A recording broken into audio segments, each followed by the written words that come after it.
You know those garden paths on a hill that look solid at first, then slowly unravel over time, each rainstorm taking a little more with it?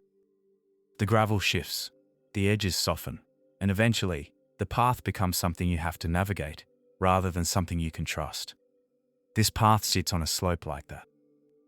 The goal here is to stabilise it properly, using the Strol Natural Paving system beneath the surface, so the structure holds its position while still allowing water to pass naturally into the soil.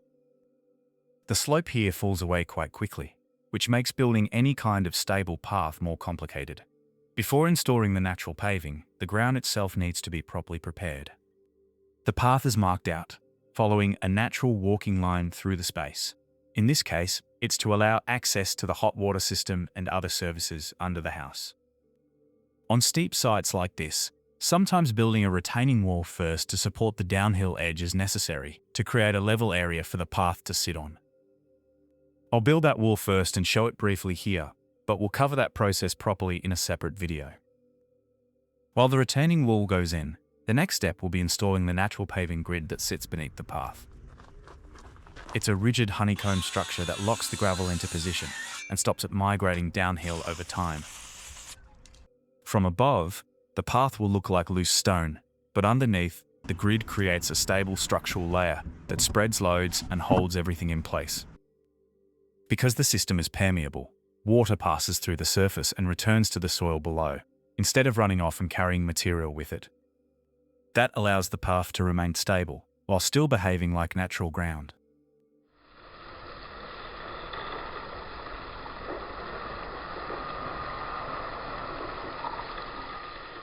With the retaining wall in place, the next step is preparing the base.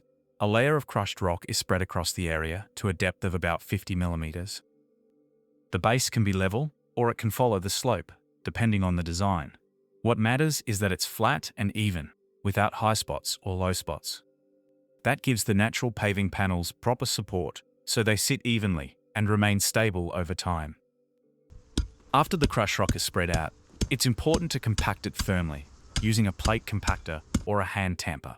Any movement in the base will carry through to the surface, so make sure it's packed down properly now to avoid problems later. With the base complete, the natural paving panels can be installed. They're laid directly over the compacted surface. If you're working on a slope, start at the lowest point and work your way uphill. Each panel interlocks with the next, forming a continuous structural layer across the path. This prevents individual sections from shifting independently. On steeper slopes, it can help to secure the panels using weed mat pins through the fabric layer.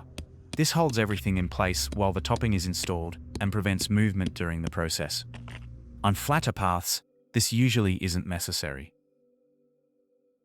Tannels can be trimmed where needed to follow the shape of the path. They can be cut easily with a handsaw, a circular saw, or a reciprocating saw.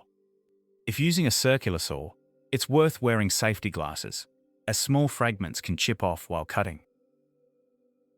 At this stage, it's important to check that every part of the grid is properly supported underneath. Once the panels are in place and all sitting flat, the toppings can be added. I'm using crushed river stone for this path. It gives a natural look and works well with the grid. The stone is spread across the panels and worked in until all of the cells are fully filled, bringing the level up just enough to cover the grid. Walking over the surface helps settle everything into place, and any low spots can be topped up as needed. The same system can be used with a range of materials, depending on the look you're after. Crushed rock creates a more traditional path, while decorative gravels can produce a cleaner, more refined finish.